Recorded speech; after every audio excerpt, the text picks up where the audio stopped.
Buenos días, hoy 27 de mayo de 2015, siendo las 11 horas, damos inicio a la sesión pública ordinaria número 20 del Pleno del Tribunal de lo Contencioso Administrativo del Estado de Guanajuato. Para ello, solicito al licenciado Eliseo Hernández Campos, secretario general de Acuerdos, verifique la existencia del quórum legal. Muy buenos días, magistrada, magistrados. En sus términos, magistrado presidente, procedo. Hago constar que se encuentran presentes en este recinto la magistrada Ariadna Enríquez Manderkamp, titular de la tercera sala, el magistrado Vicente de Jesús Esqueda Méndez, titular de la segunda, el magistrado Alejandro Santiago Rivera, en funciones de supernumerario de la cuarta sala, quienes con su presencia, magistrado presidente, en términos del artículo 10 del reglamento interior del Tribunal de lo Contencioso Administrativo, hay quórum suficiente, magistrado. Gracias, señor secretario. Verificado el quórum, se declara abierta la sesión y le solicito al secretario dé cuenta del orden del día con los asuntos listados para ponencia. Procedo, magistrado. Informo a este pleno que el orden del día propuesto para esta sesión se conforma a la lista de asistencia, la declaratoria de quórum legal, 13 ponencias cuyos índices de tocas, actores y autoridades demandadas están descritos en el mismo documento, y por último, asuntos generales, el cual fue notificado oportunamente a los magistrados presentes. Gracias, secretario. Atendiendo al orden del día, pongo a su consideración el mismo. A su vez, solicito la dispensa de la lectura del acta de la sesión ordinaria anterior, al haberle sido remitida junto con la convocatoria para esta sesión, y en caso de no tener comentario alguno, solicito que la misma se apruebe. Quien esté a favor de la propuesta, sírvase manifestarlo. Aprobada por unanimidad.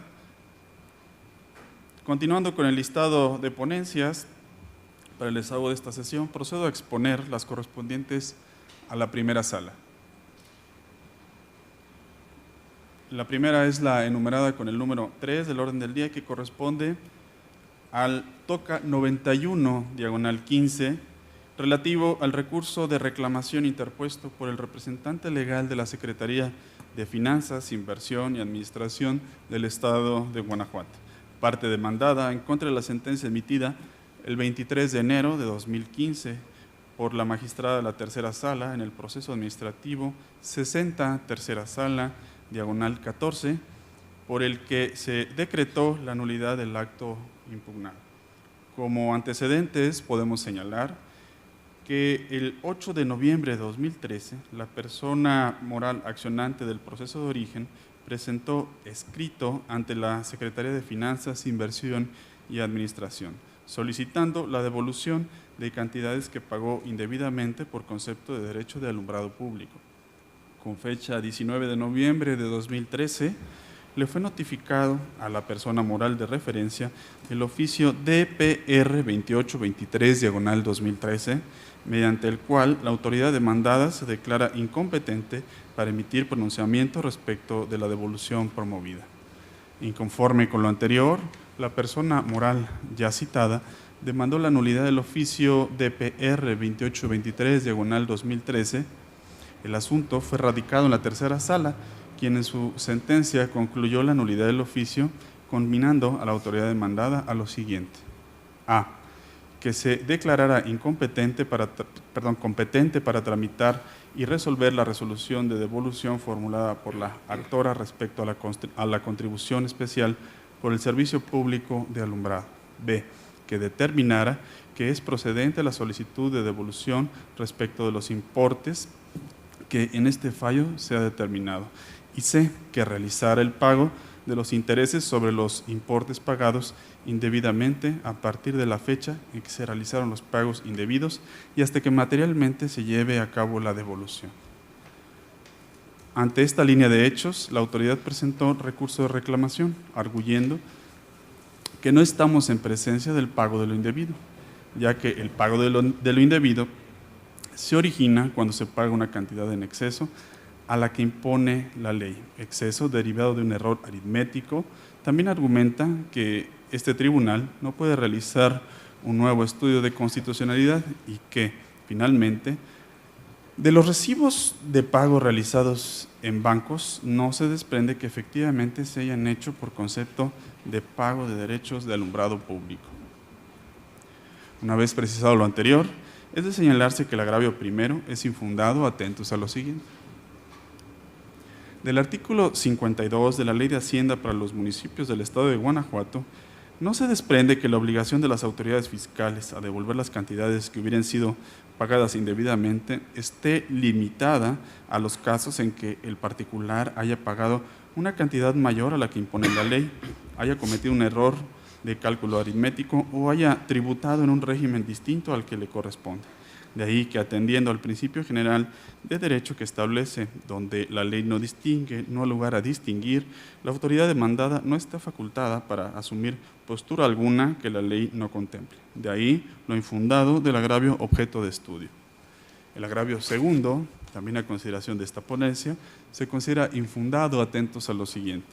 El artículo 192 de la Ley de Amparo Reglamentaria de los artículos 103 y 107 de la Constitución Política de los Estados Unidos Mexicanos, en su primer párrafo dispone, y doy lectura textual: la jurisprudencia que establezca la Suprema Corte de Justicia funcionando en pleno o en salas es obligatoria para estas, en tratándose de la que decrete el Pleno, y además para los tribunales unitarios y colegiados de circuito, los juzgados de distrito, los tribunales militares y judiciales del orden común de los estados y del Distrito Federal, y tribunales administrativos y del trabajo, locales o federales. De esto se deduce la obligación de la Sala Acuo de aplicar la jurisprudencia que al rubro indica.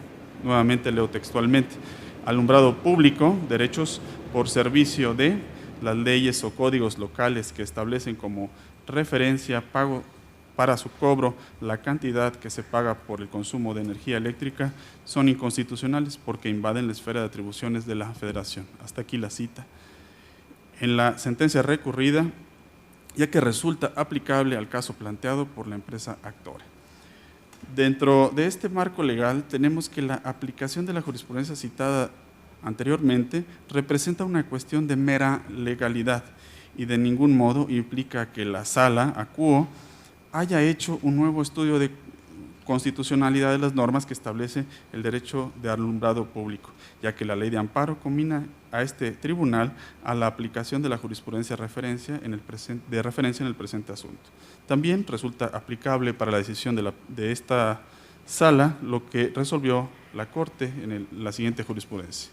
Jurisprudencia de la Suprema Corte de Justicia de la Nación, su aplicación representa una cuestión de mera legalidad, aun cuando se refiere a la inconstitucionalidad de leyes o a la interpretación directa de preceptos constitucionales. Hasta aquí la cita.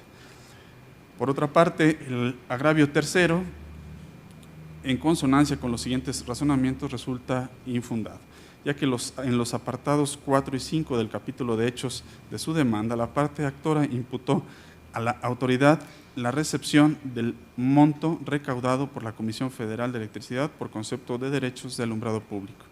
Esta aseveración no se refutó en la contestación de la demanda, por lo cual se actualizó la presunción de certeza prevista en el artículo 279, párrafo tercero del Código de Procedimiento y Justicia Administrativa para el Estado y los municipios de Guanajuato. De ahí lo infundado del agravio objeto de estudio. Así las cosas, ante lo infundado de los agravios de la recurrente, este tribunal en pleno se propone a este tribunal en pleno confirmar la sentencia recurrida. Señores magistrados, ¿desean hacer algún comentario? Sí, señor secretario. Nada más para comentar que en este asunto el magistrado Santiago estaría impedido para votar. De acuerdo. Con base en el acuerdo tomado en la excusa anteriormente. De acuerdo, secretario. Entonces, en esas condiciones, magistrado Vicente, ¿tienen algún comentario sobre esta ponencia? No siendo el caso, se somete a votación. Si están ustedes de acuerdo con este sentido propuesto, exprésenlo levantando la mano. Se aprueba por mayoría de 3, bueno, por unanimidad de los magistrados no excusados en este asunto. Continuamos con el desahogo de esta sesión. En particular, toca el turno del desahogo del punto cuarto, que corresponde al toca 170, diagonal 15, relativo al recurso de reclamación interpuesto por el autorizado de la parte actora en contra del acuerdo dictado el 17 de febrero de 2015 por el magistrado de la Cuarta Sala en el proceso administrativo número 144, diagonal Cuarta Sala, diagonal 15, mediante el cual se determinó que no se admite la prueba ofrecida como informes de autoridad. Como antecedentes podemos señalar que el demandante indicó en su escrito de demanda que pretendía la nulidad del silencio administrativo que recayó a su escrito de fecha 19 de diciembre de 2014. En su capítulo de pruebas ofreció documental privada, la presuncional legal y humana e informe de autoridad sobre lo que denominó hechos controvertidos. En el acuerdo de admisión de la demanda, el ACUO decidió no admitir la prueba de informe de autoridad en razón de que el oferente no precisa el objeto de la prueba, esto es, sobre qué versará. Inconforme con lo anterior, la parte actora presentó recurso de reclamación arguyendo que se debió admitir dicha probanza. A juicio de este tribunal, en pleno, el agravio, o más bien se propone en esta ponencia que el agravio sea infundado en virtud de las siguientes consideraciones.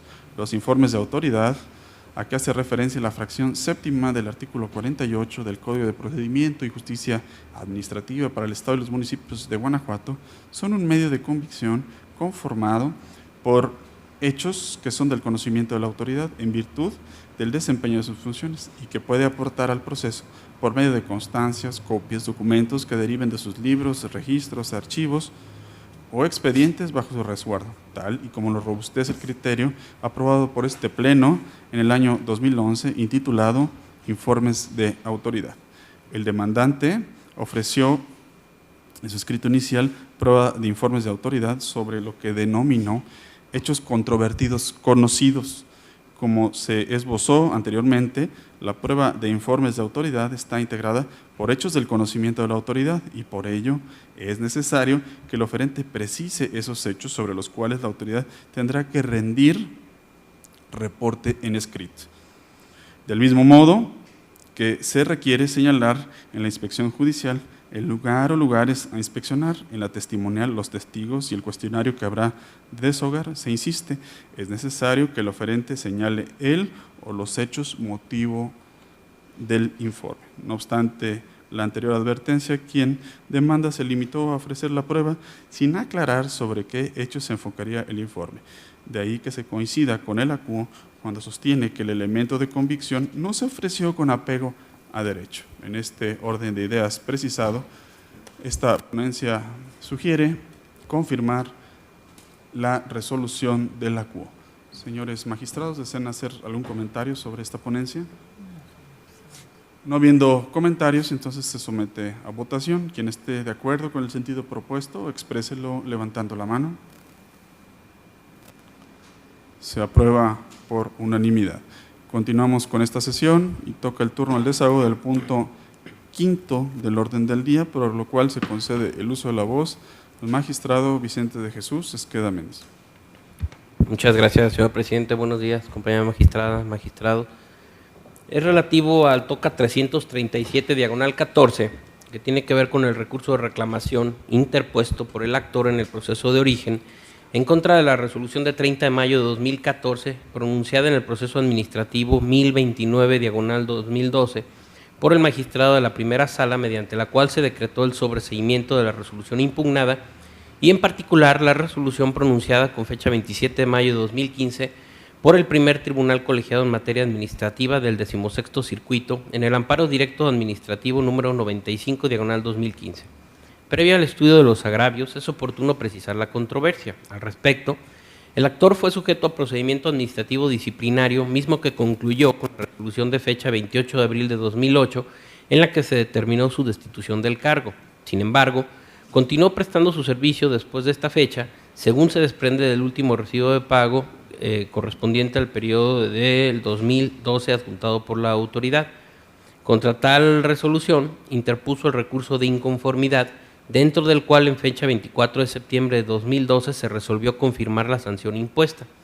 Por otro lado, el Consejo de Honor y Justicia para el Estado de Guanajuato, a través de resolución de fecha 21 de septiembre de 2012, removió al actor porque no aprobó el examen de control y confianza e impugnó la resolución en ese sentido, a través del proceso de origen. Señaló como autoridades demandadas al Consejo de Honor y Justicia de Seguridad Pública para el Estado de Guanajuato, al Director General de las Fuerzas de Seguridad Pública del Estado de Guanajuato y al Secretario de Seguridad Pública del Estado. el secretario de Seguridad Pública y presidente del Consejo de Honor y Justicia, mediante escrito presentado el 1 de febrero de 2013, adjuntó como prueba superveniente las constancias relativas al acuerdo en el cual se acordó que había quedado firme la resolución del recurso de inconformidad. Dicha autoridad también presentó escrito en fecha 22 de noviembre de 2013, en el cual señaló que en atención a que había quedado firme la resolución del recurso de inconformidad, se libraba el finiquito del actor y solo quedaba pendiente que el mismo se presentara ante la Dirección General de Personal de la Secretaría de Seguridad Pública a pactar su entrega. En el momento procesal oportuno, la Sala de Conocimiento emitió la respectiva resolución, en la cual se decretó el sobreseimiento porque previo a la emisión de la resolución impugnada, el actor había sido sujeto a un procedimiento administrativo disciplinario que concluyó, como ya se señaló, con la resolución de fecha 28 de abril de 2008, en la que se determinó su destitución del cargo y se había liberado su finiquito. Una vez precisada la controversia, es de advertirse que los agravios primero, segundo, cuarto, séptimo, noveno y décimo, a criterio de este cuerpo colegiado, son infundados por las siguientes razones. El actor tendrá derecho a ampliar la demanda cuando en la contestación se introduzcan cuestiones que, sin fundar ni motivar el acto impugnado, no sean conocidas por el actor. Sin embargo, tenemos que en el presente caso no era procedente otorgar al actor el derecho de ampliar la demanda, ya que la resolución recaída al recurso de inconformidad no introdujo ninguna cuestión relacionada con la resolución recaída al procedimiento de remoción, ya que ambos procedimientos son diferentes y no guardan relación entre sí. En este contexto, tenemos que la legalidad o ilegalidad de la resolución impugnada recaída al procedimiento de remoción no dependía del contenido de la resolución recaída al recurso de inconformidad, por ello no era procedente la ampliación de demanda. Ahora bien, en la resolución pronunciada con fecha 7 de mayo de 2015 por el primer Tribunal Colegiado en materia administrativa del 16º Circuito en el amparo directo administrativo número 95/2015, se determinó de manera esencial que el concepto de violación reseñado en el apartado primero resultaba fundado en atención de la causa de pedir. Por tal motivo, se consideraron fundados los agravios tercero, quinto y sexto y octavo, y se procede a proponer la revocación de la resolución recurrida por no encontrarse en esa parte apegada a derecho.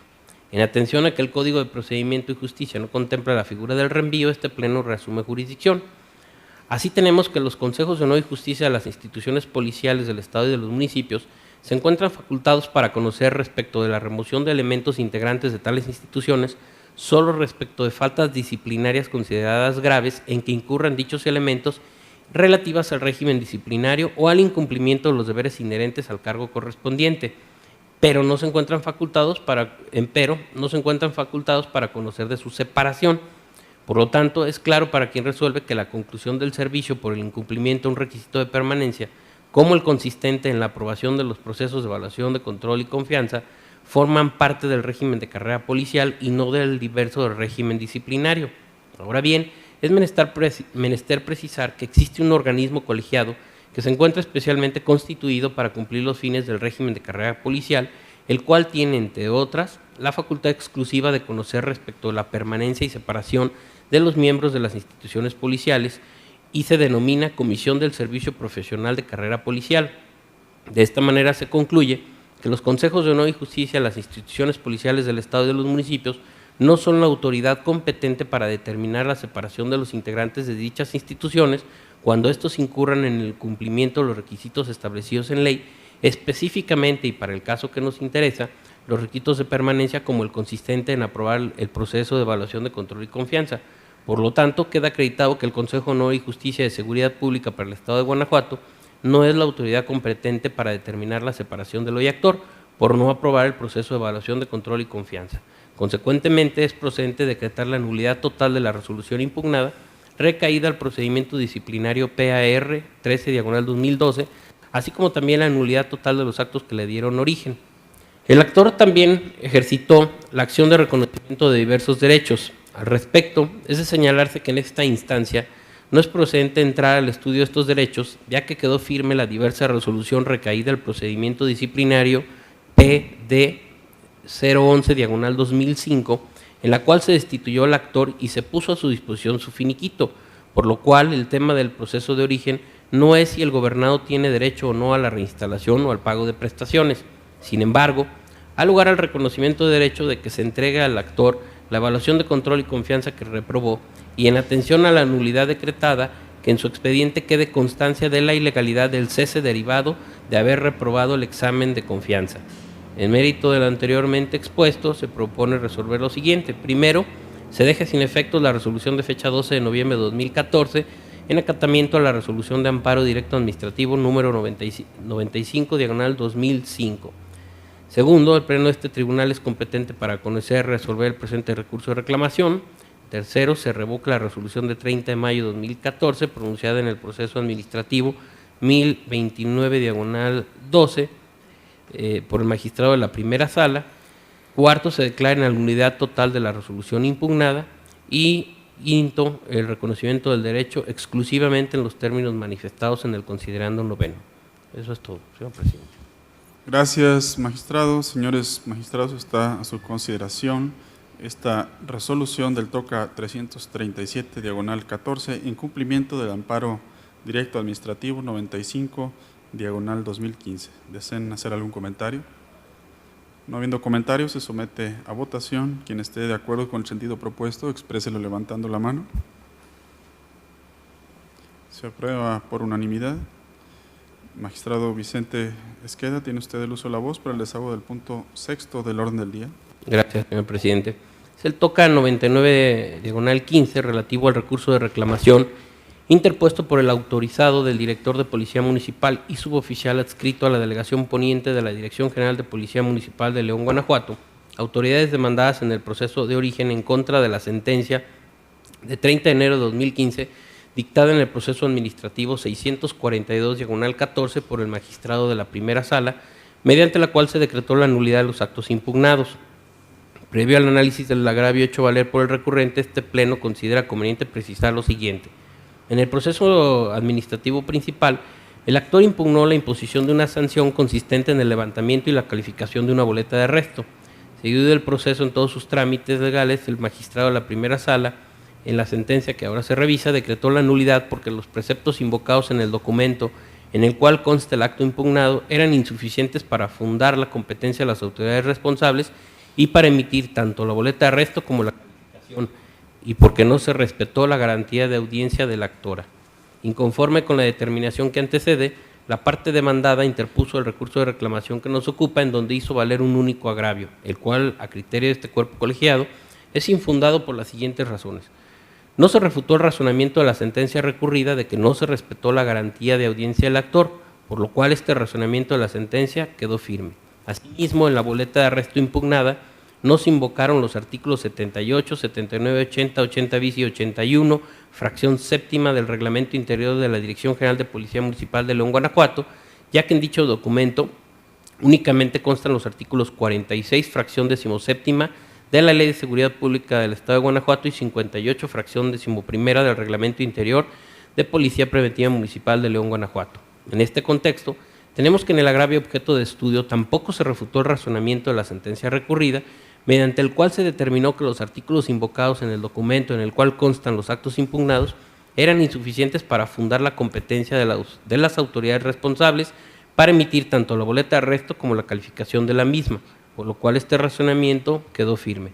En ese sentido, si la materia de la reclamación lo constituye la resolución recurrida, entonces en los agravios deben formularse razonamientos lógico-jurídicos encaminados a impugnar las consideraciones que soportan la determinación adoptada. Pero en el caso que nos ocupa, el recurrente no señaló ni concretó en el único agravio que hizo valer razonamiento alguno capaz de destruir los fundamentos y motivos en que se apoyó el acuo para arribar a su decisión de declarar la nulidad de los actos impugnados. En este sentido, es evidente que con esas manifestaciones el recurrente no combate frontal y directamente las consideraciones expresadas en la sentencia recurrida y en las que se apoyó el acuo para decretar la nulidad de los actos, lo cual torna inoperante el agravio que se analiza. Así las cosas, ante lo infundado del agravio único hecho valer por el recurrente, lo procedente es confirmar la sentencia que ahora se revisa. Gracias, magistrado. Señores magistrados, ¿desean hacer algún comentario sobre esta ponencia? No habiendo comentarios, se somete a votación. Quien esté de acuerdo con la ponencia, expréselo levantando la mano. Se aprueba por unanimidad. Continuamos con el desahogo de esta sesión, para lo cual se concede el uso de la voz a la magistrada Ariadna Enríquez Van der Kamp a fin de que desahogue el punto 7º del orden del día. Muchas gracias, señor presidente. Señores magistrados, solicito la autorización de ustedes para la presentación de las ponencias 87, 131 y 133, las 3 del 2015, de manera conjunta, por tratarse de la impugnación de la no admisión de una prueba ofrecida por la actora en los 3 casos. Señores magistrados, se pone a su consideración la discusión conjunta de los tocas 87, 131 y 133 de 2015. Si están de acuerdo con la propuesta, exprésenlo levantando la mano. ¿Fue aprobada su solicitud, magistrada? ¿Tiene usted Muchas gracias, señor presidente. Los tocas 87, 131 y 133 están relacionados con los procesos administrativos 44, 190 y 204, todos del 2015, y todos ellos combaten, por parte de la actora, el acuerdo dictado por el magistrado de la Cuarta Sala, en el cual se negó la admisión de la prueba de informe de autoridad sobre hechos controvertidos, en virtud de que no refiere los puntos sobre los que versará el informe que deba rendir la autoridad, y en cambio solicita las copias y documentos que integran su expediente, lo cual constituye una prueba documental y no un informe de autoridad.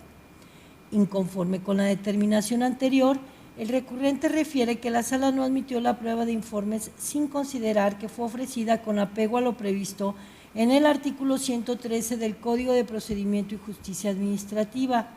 Dice que al no conocer lo que obra en poder de la demandada y ofrecer una prueba legalmente admisible, la incorrecta interpretación y aplicación de la ley por parte de la Sala le deja en estado de indefensión porque transgrede en su perjuicio el principio del debido proceso, lo que a su vez puede impactar desfavorablemente en su esfera jurídica al dictarse la sentencia correspondiente.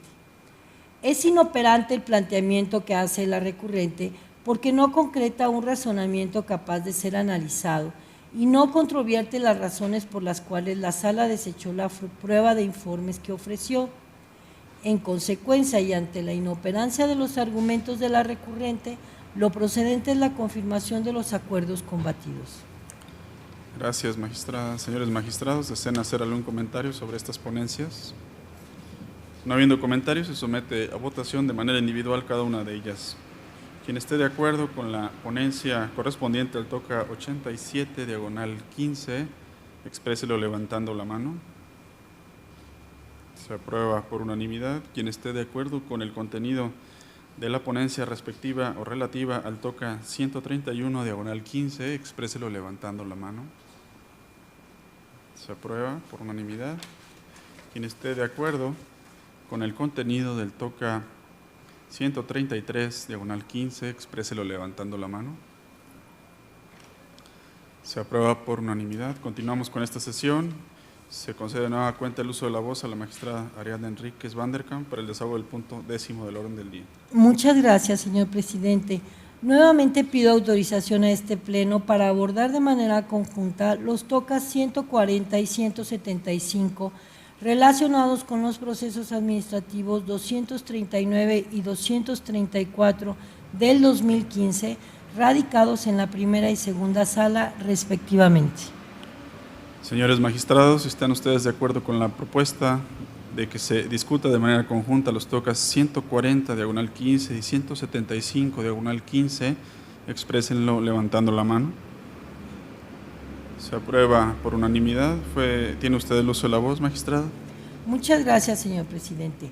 En ambos procesos, la parte actora promovió proceso administrativo en contra del inicio del procedimiento sancionatorio que les fue instaurado por parte del Sistema de Agua Potable y Alcantarillado de León. En ambos casos, los magistrados desecharon la demanda porque el acto impugnado es un acto procedimental que, como tal, no afecta a los intereses de los promoventes, toda vez que no se trata de un acto definitivo. Inconformes con tales determinaciones, los actores promovieron los recursos que nos ocupan, alegando en ambos casos que no existe una norma jurídica que establezca que solo se pueden impugnar actos o resoluciones que tengan el carácter de definitivos y que de acuerdo con el fundamento empleado en el acuerdo recurrido, así como en el artículo 83 de la Constitución Política del Estado de Guanajuato, el proceso administrativo no solo procede contra resoluciones, sino también contra actos. Por otro lado, hace referencia a diversas irregularidades en la emisión de la orden de visita que supuestamente se negó a atender y del acuerdo del inicio del procedimiento que ahora impugna, así como la práctica de sus respectivas notificaciones. Señala que tales inconsistencias revelan la inminente aplicación de una sanción en su contra y por ello estima que al no admitir a trámite su demanda, queda en estado de indefensión dentro de la sustanciación del procedimiento. Los planteamientos narrados son infundados. Me explico. Conforme a los artículos 20, fracción 10 de la Ley Orgánica del Tribunal de lo Contencioso Administrativo del Estado de Guanajuato y 243, segundo párrafo, de la Ley Orgánica Municipal para el Estado de Guanajuato, este tribunal conocerá de los procesos administrativos que promuevan en contra de actos y resoluciones administrativas dictadas por el presidente municipal y por las dependencias y entidades de la Administración Pública Municipal cuando afecten intereses de los particulares. En congruencia con lo anterior, el Código de Procedimiento y Justicia Administrativa para el Estado y los municipios de Guanajuato, en la fracción primera del artículo 261, establece que el proceso administrativo será improcedente contra actos o resoluciones que no afecten los intereses jurídicos del actor. Así pues, para los efectos de la procedencia del proceso administrativo, es indispensable la existencia de un interés jurídico de quien lo promueve, es decir, la demostración de un perjuicio inmediato y directo en la esfera jurídica del particular, generado como consecuencia del acto de autoridad. Sobre tales premisas, es patente que el acuerdo de inicio del procedimiento impugnado en el proceso de origen no afecta al interés jurídico de las actoras, habida cuenta que no define de modo alguno su situación jurídica. Se trata, pues, de un acto que encuadra dentro de la categoría de actos de trámite o instrumentales, cuyo propósito es aportar los datos necesarios para que la autoridad competente emita la decisión final. Luego, ante la naturaleza instrumental del acto impugnado, es inconcluso que no puede impugnarse aisladamente, sino hasta que se produzca la resolución final, pues será ese momento en que la autoridad administrativa competente se pronunciará sobre la situación jurídica del actor, lo que significa que solo si esa decisión final resultara desfavorable a sus intereses, podrá considerarse que el actor resintió un daño, perjuicio o menoscabo en sus derechos de manera directa. Así pues, como la determinación de iniciar el procedimiento administrativo de sanción no vulnera ningún derecho subjetivo porque no define la situación jurídica del promovente, fue correcto que las salas no admitieran las demandas. Por tanto, ante la ineficacia de los agravios esgrimidos, esta ponencia propone confirmar los acuerdos recurridos. Gracias, magistrada. Señores magistrados, está a su consideración la ponencia correspondiente al TOCA 140 y 175. ¿Desean hacer algún comentario? No habiendo comentarios, se someten a votación. Quien esté de acuerdo con el sentido propuesto en el TOCA 140, diagonal 15, expréselo levantando la mano. Se aprueba por unanimidad. Quien esté de acuerdo con el sentido propuesto en el TOCA 175, diagonal 15, expréselo levantando la mano. Se aprueba por unanimidad. Magistrada Ariadna Enríquez, tiene usted de nueva cuenta el uso de la voz para el desahogo del punto 12º del orden del día. Muchas gracias, señor presidente. Me refiero al TOCA 179, diagonal 15, relativo al recurso de reclamación interpuesto por la parte demandada en contra de la sentencia dictada por el magistrado de la primera sala dentro del proceso administrativo 629, diagonal 14, en la que se decretó la nulidad total de la resolución impugnada y se reconoció el derecho solicitado. Para mayor claridad del problema jurídico planteado, me permito relatar los antecedentes del caso. La parte actora promovió proceso administrativo en contra de la imposición de una sanción de arresto y la calificación por 12 horas que se le impuso. Seguido que fue en todos sus trámites, el magistrado de la primera sala resolvió decretar la nulidad total de la boleta de arresto y se reconoció el derecho solicitado por la actora. Inconforme con lo anterior, las autoridades demandadas interpusieron recurso de reclamación en donde sostienen que, contrario a lo determinado por la Sala, la boleta de arresto impugnada sí se encuentra debidamente fundada y motivada, de conformidad con lo previsto en los artículos 55, fracción 11, 59, fracción 15, 78, 79, 80, 80 bis y 81 del Reglamento Interior de la Dirección General de Policía Municipal de León. Además, la recurrente refiere que el titular de la corporación impuso y calificó el arresto de 12 horas en contra del actor. Tales planteamientos son inoperantes porque no controvierten la consideración que rige el fallo. La Sala destacó que en la boleta de arresto se plasmó lo siguiente: sírvase presentar en calidad de arrestado en el interior de esta Dirección General de Policía por orden del suscrito.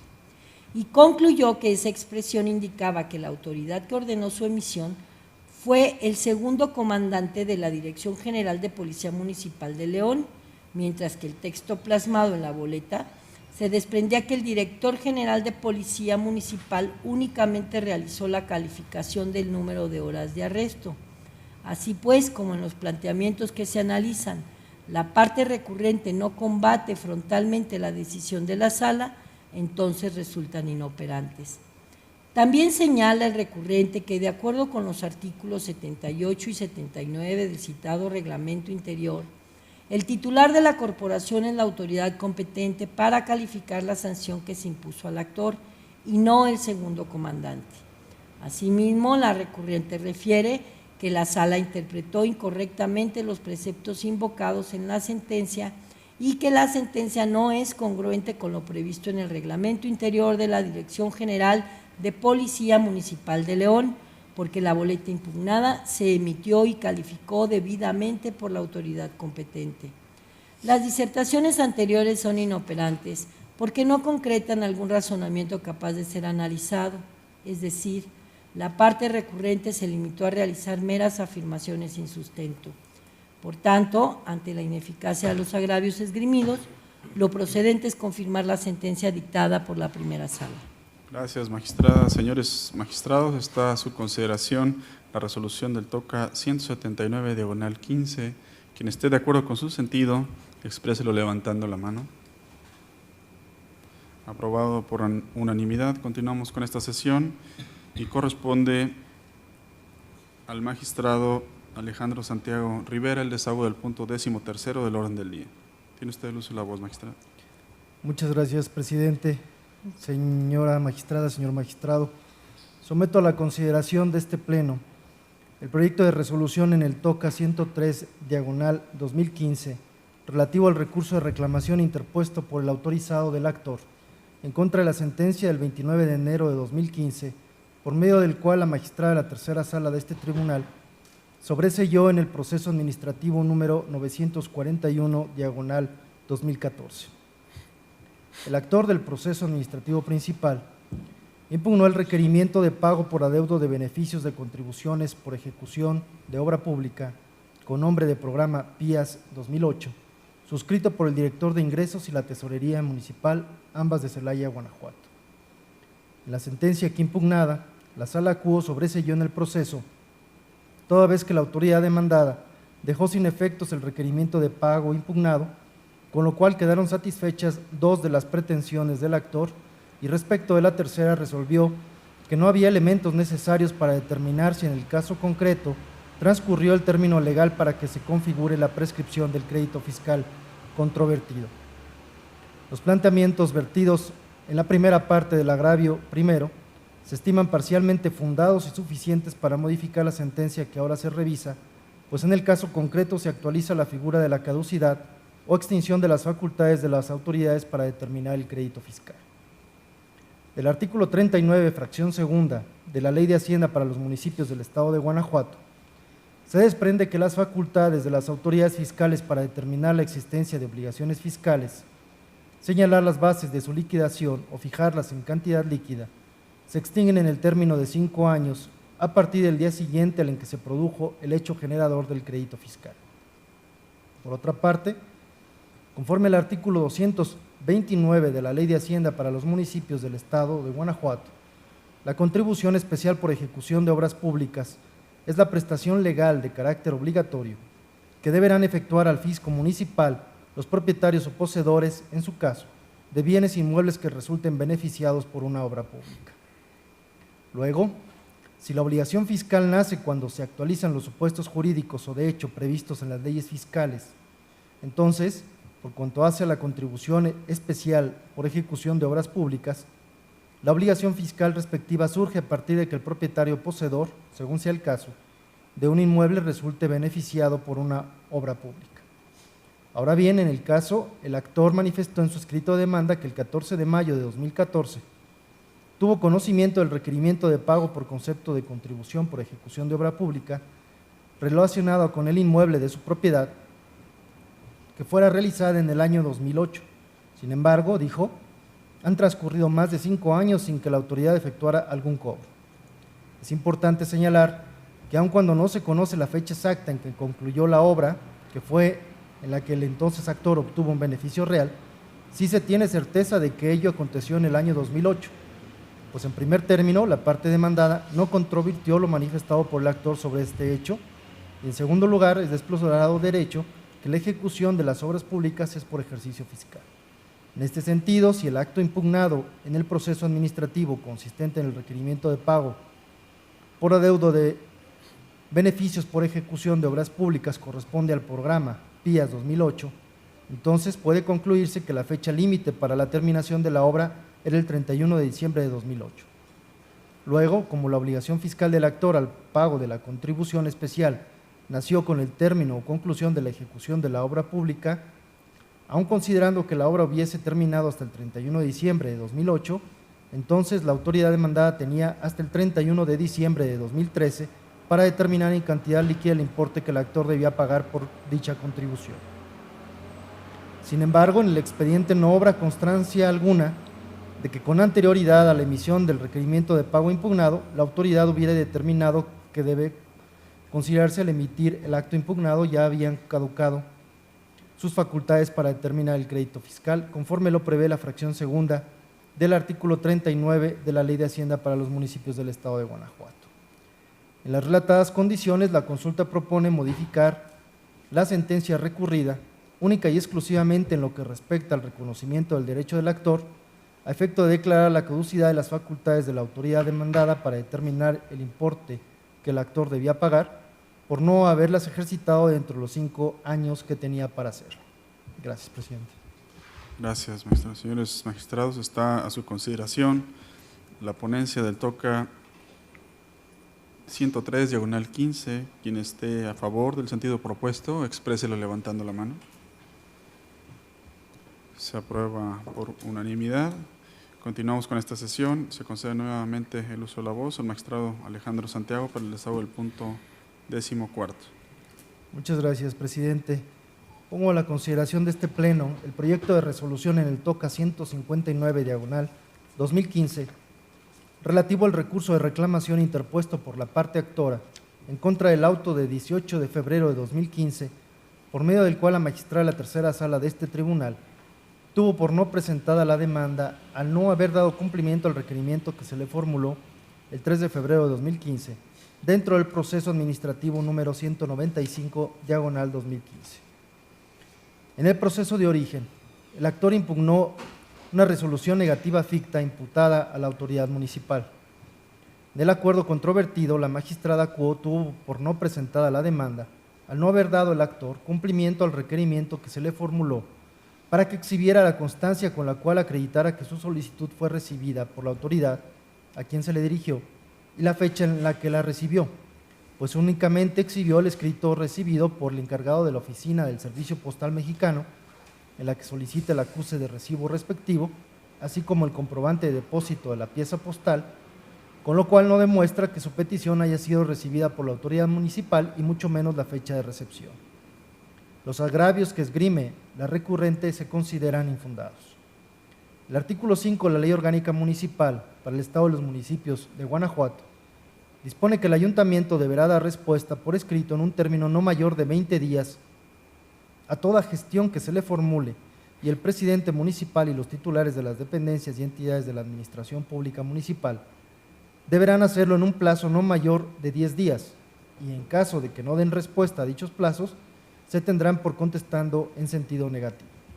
En ese tenor, para acreditar dentro del proceso administrativo que en el caso concreto se configuró una negativa ficta, no era suficiente demostrar que se dirigió una petición a la autoridad municipal y que fue enviada por correo certificado, sino además se requería que la actora comprobara fehacientemente que aquella autoridad recibió en efecto dicha solicitud y no dio respuesta en el plazo de 10 días. Luego entonces, contrario a lo que señala la recurrente, la decisión de la magistrada fue correcta en virtud de que el accionante no exhibió la copia del acuse de recibo de la instancia no resuelta por la autoridad. Lo anterior es así, ya que si bien la actora acredita que utilizó el Servicio Postal Mexicano para enviar la instancia, no menos verdad es que no demuestra que efectivamente la autoridad haya recibido la consulta formulada por la recurrente, pues no exhibió el acuse de recibo por parte de la autoridad destinataria. De manera que al no haberse acreditado que la autoridad demandada recibió la solicitud, la magistrada no estaba en aptitud de efectuar el cómputo del plazo para estimar que se hubiese configurado la negativa ficta. Consecuentemente, esta ponencia propone al Pleno confirmar el acuerdo recurrido. Gracias, magistrado. Magistrados, está a su consideración la resolución del TOCA 159/15. Quien esté de acuerdo con el sentido propuesto en la misma, expréselo levantando la mano. Se aprueba por unanimidad. Continuamos con esta sesión y toca el turno al desahogo del punto 15º, para lo cual se concede de nueva cuenta el uso de la voz al magistrado Alejandro Santiago. Gracias, presidente. Someto a este Pleno el proyecto de resolución en el TOCA 177/2015 relativo al recurso de reclamación interpuesto por el autorizado de la subdelegada adscrita a los grupos de apoyo de la Dirección General de Policía Municipal de León, Guanajuato, y del Director General de Policía Municipal de ese mismo municipio. Autoridades demandadas en el proceso administrativo número 156/2014, en contra de la sentencia del 23 de febrero de 2015 emitida por el magistrado de la primera sala de este tribunal. En el proceso de origen, el actor impugnó la imposición de una sanción consistente en el levantamiento de una boleta de arresto y la calificación de 12 horas de arresto que se le impuso. Seguido el proceso en todos sus trámites, el magistrado, en la sentencia que ahora se revisa, declaró la nulidad de los actos impugnados porque la autoridad demandada, que impuso la sanción, no fundó su competencia. El único agravio formulado por la recurrente se estima infundado. Contrario a lo que aduce el recurrente de la lectura armónica y sistemática de los artículos 78, 79, 80, 80 bis y 81 del Reglamento Interior de la Dirección General de Policía Municipal de León, Guanajuato, se deriva que las medidas disciplinarias como el arresto solo podrá imponerlas el titular de la corporación. En congruencia con lo anterior, es dable concluir que la imposición del arresto que puede determinar el titular de la corporación al personal que incurra en infracciones a los deberes, obligaciones y prohibiciones que señala el citado reglamento, implica dos momentos. Primero, la elaboración de la boleta de arresto y segundo, la calificación de la misma, es decir, la imposición de la sanción como tal. En ese sentido, si en el caso que nos ocupa, quien elaboró la boleta de arresto impugnada fue la subdelegada adscrita a los grupos de apoyo de la Dirección General de Policía Municipal, entonces resulta ilegal, aun cuando quien la haya calificado haya sido el Director General de Policía Municipal, ya que se insiste, la única autoridad competente tanto para la elaboración de la boleta de arresto y su calificación es el titular de la corporación y no un conjunto de autoridades. En esa tesitura, ante lo infundado del único agravio hecho valer por la recurrente, la consulta propone confirmar la sentencia que ahora se revisa. Gracias, magistrados. Señores magistrados, está a su consideración la resolución del TOCA 177/15. Quien esté de acuerdo con el sentido propuesto, expréselo levantando la mano. Se aprueba por unanimidad. Toca el turno al desahogo del punto 16º del orden del día, para lo cual solicito al secretario general de acuerdos de este tribunal dé cuenta a este pleno con los asuntos generales. Gracias, magistrado presidente. Procedo. En esta ocasión hay un asunto general mediante el cual se da cuenta al Pleno de la solicitud realizada por el magistrado presidente, mediante la cual somete a consideración de los magistrados la habilitación de la licenciada Janet Cornejo Guía como actuaria de la segunda sala durante los días 1, 2, 3, 4 y 5 de junio del 2015, con motivo de la comisión que le ha sido encomendada al licenciado Miguel Ángel López Pérez, en colaboración con el licenciado Carlos Humberto Soto García, director de Oficialías Comunes y Centrales de Actores del Supremo Tribunal de Justicia de nuestro Estado. Durante los días referidos, lo anterior, de conformidad con lo previsto por el artículo 11, fracción quinta, del reglamento interior de nuestro tribunal, magistrado presidente. Gracias, secretario. Señores magistrados, se somete a votación la propuesta realizada y en caso de estar de acuerdo, exprésenlo levantando la mano. Aprobada por unanimidad. Una vez que han sido agotados los puntos del orden del día, declaro cerrada esta sesión ordinaria número 20, siendo las 11 horas con 53 minutos. Gracias, magistrados.